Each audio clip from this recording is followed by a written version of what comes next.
ketika Rasulullah mulai diangkat menjadi nabi oleh Allah Subhanahu wa taala, dan orang-orang yang sudah nyampe makom nubuwah tidak layak sedikit pun untuk diingkari keabsahan mimpinya, paham ora? Kesohehan, kebenaran mimpinya. Wes, intine ngono.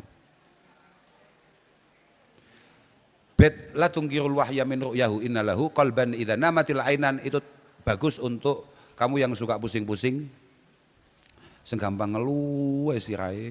Ini 2 bait ini, la tungkirul wahya min ru'yahu innalahu qalban idza namatil ainan lan lam yanami wa dzaka hina bulughin min nubuwatihi falaysa yunkaru fihi halu muhtalimi. Itu sebelum tidur banyak-banyak baca 2 bait ini supaya pusingnya agak lumayan lah. Siapa tahu hilang benar-benar, kamu benar-benar sembuh, ya kan? Tabarakallahu ma wahyun bimuktasabi wala nabiyyun ala ghaibin bimuttahami. Tabaraka, moho berkah, moho mundak kebagusannya sapa Allah ma wahyun ora ana utawi wahyu ku bimuktasabin kelawan kang bisa den supri, wala nabiyyun lan ora ana utawi nabi, wala nabiyyun lan ora ana utawi nabi iku bimuttahamin kelawan kang bisa den cipta Allah ala ghaibin ing atase habari barang kang samar. Tabarakallahu ahsanul khaliqin ma wahyun bimuktasabi. Ini mengingatkan kita semua, wahyu tidak bisa diupayakan. Paham ra? Kowe ora iso kok murah-murah awakmu tirakat poso mutih sekian hari atau sekian bulan bahkan sekian tahun ben nyapa ben dadi nabi, gak iso. Gini, jangankan nabi ya, mohon maaf ini, jangankan nabi. Al wilayah, pangkat kewalian iku mahdul minnah minallah subhanahu wa ta'ala, murni pemberian Allah subhanahu wa ta'ala. Diupayakan itu tidak bisa. Artinya apa? Bisa aja gini, misalnya ono wong dadi wali, ono wong diangkat dadi wali. Oke, semua ulama sepakat bahwa orang tersebut wali. Kemudian coba kita pelajari wadifahnya apa, kesehariannya bagaimana. Oh ternyata beliau ini setiap hari menghatamkan Quran begini, beliau setiap hari itu sholatnya begini, beliau mujahadahnya begini, beliau wiridannya ini. Ini semua bisa kamu lakukan.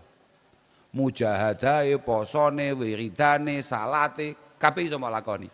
Tapi bahwa hadiah dari Allah Subhanahu wa taala rupa al-wilayah, rupa al-qurbah, kedekatan, rasa kasih sayang dari Allah, ayo gak mesti podo. Paham gak we? Semua wadifah Syekh Abdul Qadir bisa kamu lakukan. Bisa kamu tirukan dan itu ada di kitab-kitab. Tapi apakah kemudian akan membuat kamu seperti Syekh Abdul Qadir? Kuwi, ngono. Paham maksud gak we? Apalagi sampai pangkat kena iso, ngono lho. Pengurus badminton moro-moro dadi nabi misalnya.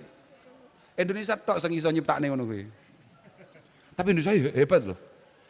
Terutama kepolisiannya top.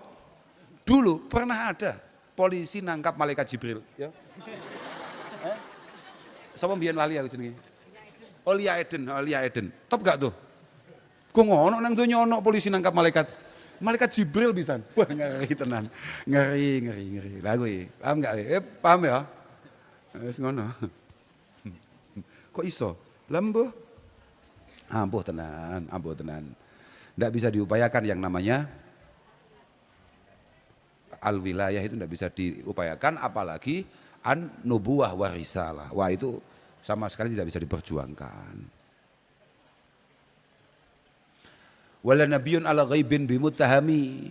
Orang itu kalau sudah punya pangkat nubuwah, kalau sudah jadi nabi, maka tidak boleh untuk kemudian diingkari apapun ceritanya, bahkan hal-hal yang bersifat minal mughayyabat, barang-barang yang tidak kasat mata. Nabi masalahnya, paham ora? Li'anal anbiya alaihimus salatu wassalam kullahum ma'sumuna, paham ora? Semua nabi itu pasti dijaga oleh Allah Subhanahu wa taala. Gak mungkin ono nabi kok tukang hapus-hapus. Oh, nabi menyebar hoak, nabi apa menyebar hoak, ngawur awakmu. Gak enek. Kalau kemudian nabi itu beristighfar kepada Allah Subhanahu wa taala, nabi itu misalnya apa itu? Alam nashrah laka sadrak wa wada'na. Alam nashrah laka sadrak wa wada'na wa wada'na maknane apa? Wa wada'na lan nglungsur sapa ingsun laka krana sira wizraka ing dosa ira. Kanjeng Nabi dosa. Gak bingung weh. Wong Kanjeng Nabi kok nglakoni? Mungkin enggak? Lah terus? Kowe gak tau mikir. Mergo iku kabeh mimbabi hasanatul abror sayyiatul muqarrabin. Hasanatul abror, hal-hal yang sangat istimewa menurut orang-orang baik itu masih terasa sangat sepele untuk orang-orang yang dekat dengan Allah Subhanahu. Artinya beliau ini diminta untuk menyesali pencapaian-pencapaian di masa lalu. Harusnya kemarin itu capaiannya bisa sekian, kemudian ini loh. Ana wong iku cara misale iso ngapalne Quran sedina sak juz iku top apa ora? Top apa ora? Tapi kanggo al-muqarrabin itu capaian-capaian.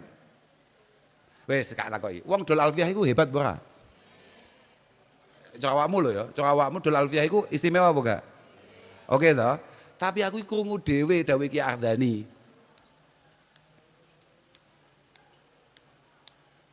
Rencang-rencang niku kinten-kinten nek ngapalne ngoten butuh wektu pinten nggih nek ngapalne ngedolne ngoten niku. Paling nggih paling ya mungkin sekitar 4-5 bulan lah paling. Ini ngomongnya kok bocah serius loh ya. Bocah artinya bocah sing pancen istiqomah, pancen bocah duwe niat tenan loh. Ora angger urip tok loh, gak mimbabi sing kemarin-kemarin loh. Jawabannya Ki Ardhani, kok dangu nggih? Rata-rata rencang-rencang riyen niku paling nggih goblok-gobloke niku nggih sak wulan setengah. Oh no. Lah, dan saya percaya itu, dan saya percaya. Lan kula ki mboten ngerasa, oh ya memang masuk akal itu. Masuk akal. Masuk akal. Mbah Yai Mahfud itu katanya 2-3 hari ngapalnya Alfiah itu. Lah dan itu biasa-biasa saja. Maka capaian-capaian yang menurut kita hebat, kaya awakmu ngono sing top ngono kuwi, itu kan menjadi sangat sepele toh di hadapan orang-orang yang dekat dengan Allah Subhanahu wa taala. Kowe paham maksudnya Pak? Lah iku maksudnya ngono kuwi, maksudnya ngono kuwi.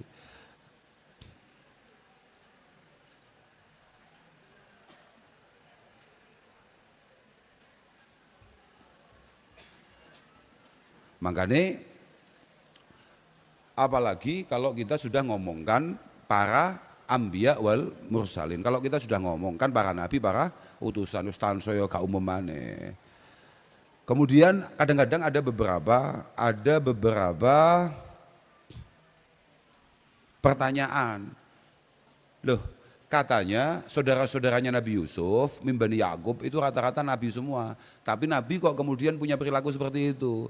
Dijawab bahwa qaul yang mengatakan bahwa beliau adalah nabi itu bukan qaul yang rajih, bukan qaul yang kuat. Maka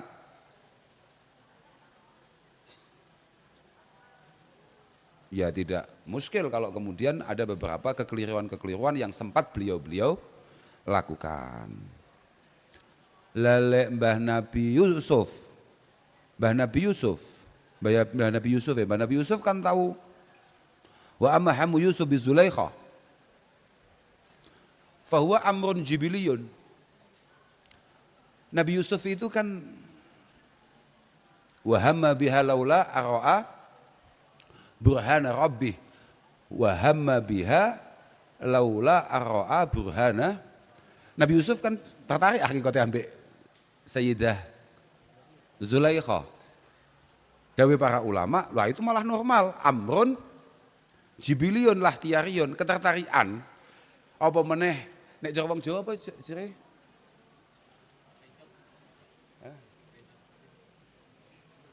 Ora. Kok iki utekmu gawene sik durung jawab pikiran sik ora kuwi. Bocah kemplok kowe, ora. Tresno jalaran sangga. Nah, Sayyidah Zulaikha ketemu dengan Sayyidina Yusuf alaihi salatu wassalam itu kan gak sering ya, kan juragane kan kuwi.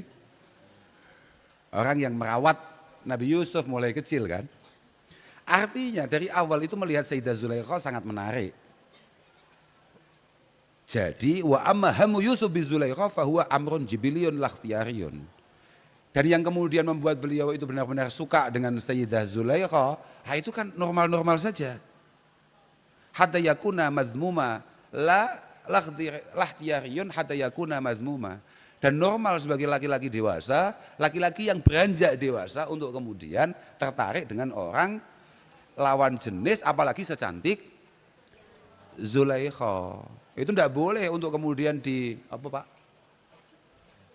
dianggap buruk.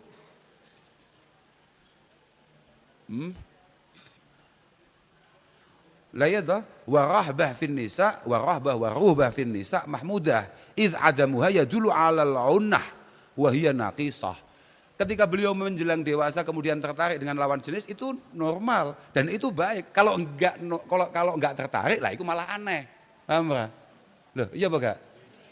Beliau sudah menjelang dewasa kemudian tidak memiliki ketertarikan dengan lawan jenis. Nah, itu bahaya. Dan itu menunjukkan kelemahan malahan. Cuma ya tadi itu lagi-lagi Nabi itu maksum, maka ya dilindungilah oleh Allah Subhanahu wa taala. Bolak-baliklah. Artinya mudah sadar saja. Contohnya termasuk di sini itu diceritakan terkait masalah Nabi Daud alaihi salatu wassalam. Nabi Daud itu istrinya berapa? 99. Istrinya 99. Ketika melakukan apel akbar dan kemudian melihat para menteri datang membawa keluarganya, ada satu menteri bawa istrinya kok cantiknya luar. Mikir, kok menteriku kok bojone ayu banget. Akhirnya sang menteri, singkat cerita itu gampang ya, moco iki dawa. Singkat cerita sang menteri diperintah untuk berangkat ke medan pertempuran yang sangat tidak mungkin untuk menang. Potensinya mati, paham ya?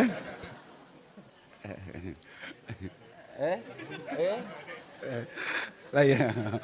Ya ngono ya ana model ngene iku. Iya. Tapi kan beliau presiden ya. Beliau raja toh.